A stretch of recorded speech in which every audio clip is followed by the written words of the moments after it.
Nintendo scores big. When 13-year-old Peter Gambardella of Staten Island drifts off to sleep these days, he's not counting sheep but battling with mini-bosses, zoomers and rippers, and perfecting his plan to destroy the dread mother brain.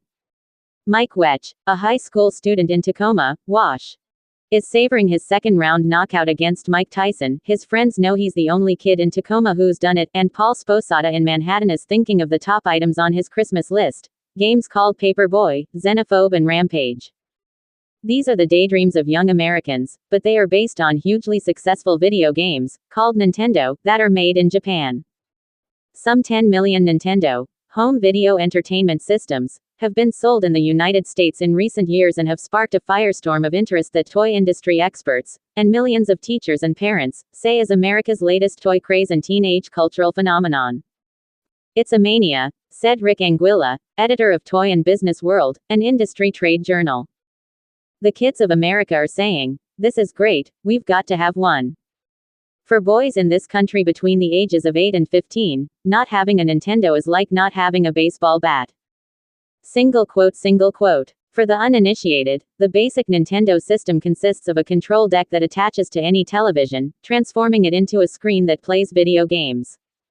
This hardware comes with a hand-operated joystick, which the players use to control the on-screen video. This costs about $100. Then, there are software game cassettes to be inserted in the control deck, which cost from $25 to $45 per game. When played, the game cassettes can take up to 70 hours to complete. Nintendo, the company, is a tale of how a 99-year-old Japanese firm, which got its start making playing cards, came up with a winning product that has broken all toy sales records for 2 years running. If current estimates are right, within a year it will be found in nearly 20% of all American households, up from 12% now. Nintendo was the best-selling toy last Christmas and throughout 1988, according to a Toy and Hobby World survey. The company entered a field once dominated by such early leaders as Atari. With a brilliant marketing plan, perfectionist attention to product quality and sophistication and extensive customer service, it now commands more than 80% of the video game market. "It's the hottest thing this year," said Judy Left, an owner of the Toy Park stores in Manhattan. "People are calling and parents are coming in all the time. They aren't making them fast enough." Single quote. Even more remarkable is Nintendo's success at grafting its games, many of which are based on fantasy adventures created in Japan, onto American culture. Nintendo first scored a big success in Japan with a predecessor video game called Famicom, which was sold to one of every 3 homes in Japan, before it was skillfully transplanted into American culture in 1987 under the Nintendo name. Prior to that, Nintendo was best known to American consumers as maker of the popular Donkey Kong and the original Mario Brothers, which were among the most popular arcade games in the video game boom of the early 1980s. For Minoru Arakawa, the president of Nintendo of America, based in Redmond, Wash, and the son-in-law of Hiroshi Yamauchi, president of Nintendo Company Limited, the parent company in Kyoto, Japan. The key to Nintendo's strong success here is simple. Whether American kids, or German kids, or Japanese kids, they all have something in common, he said.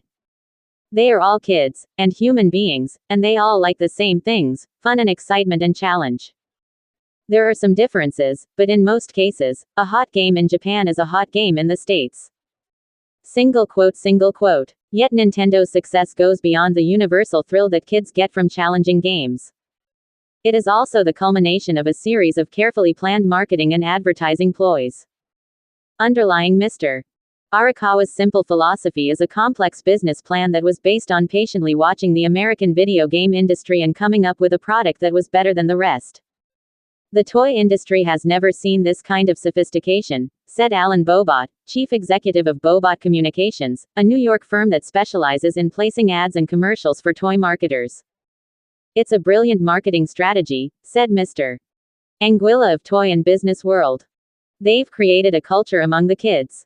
Single quote. Indeed, the Nintendo games themselves, with their colorful names and eccentric cast of characters, have proved to be the company's best advertising, creating word-of-mouth excitement that spreads as fast as the word on the latest rock group or Steven Spielberg adventure movie.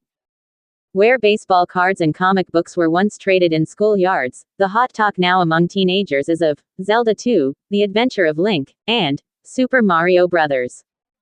2, the hottest Nintendo video games of the season, both of which were created by video game writers and programmers in Japan.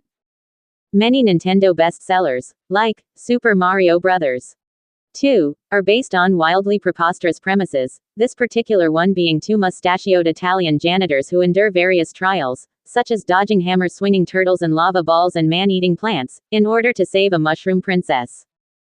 No matter. Kids can't get enough of the games. Nintendo is riding the crest of an American video game market that has been punctuated by sharp boom and bust cycles. The industry itself dates back to 1979, when the first games were introduced. But its heyday came when industry sales skyrocketed from practically nothing to $3 billion in 1982. A bust followed the boom, and industry sales sank to $100 million by 1985.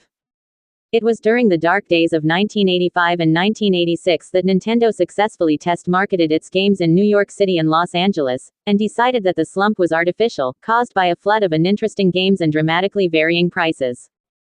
Vowing to keep its game quality consistently high and to carefully control its prices, Nintendo in late 1986 followed up its successful test markets with nationwide marketing. In 1987, the company's sales were $750 million, grabbing 70% of the video game market, and it projects sales of $1.7 billion this year, increasing its market share to its present 83%. Nintendo was very methodical and careful, said Mr. Bobot. It knew what it had in 1985, but it waited and waited and waited. Most American businessmen can't wait like that. Nintendo doesn't run, it walks, and it's walked into a gold mine. Single quote. The caution reflected Nintendo's concern that there be enough demand for video games before it plunged into the American market. It also wanted time to develop the type of quality software games that held players' interest. To do this, Nintendo drew on 34 software companies to make the games, which were carefully scrutinized before being manufactured. Meanwhile, Atari, an American company which had led the home video game boom in the early 1980s, and Sega, another industry player that had entered the market later, fell to a distant second and third place, respectively, in the market. The software is incompatible. One cannot play an Atari game on a Nintendo player deck. And at this point, by far the greatest number of games, and the highest quality ones, most children say, are made by Nintendo, making it the system of choice. Nintendo, the name in Japanese means, you work hard but, in the end, it's in heaven's hands, started making handheld computer games in Japan in 1970. It began manufacturing the Famicom home video game system in Japan in 1983, and it was a quick success. It has sold 13 million units to date.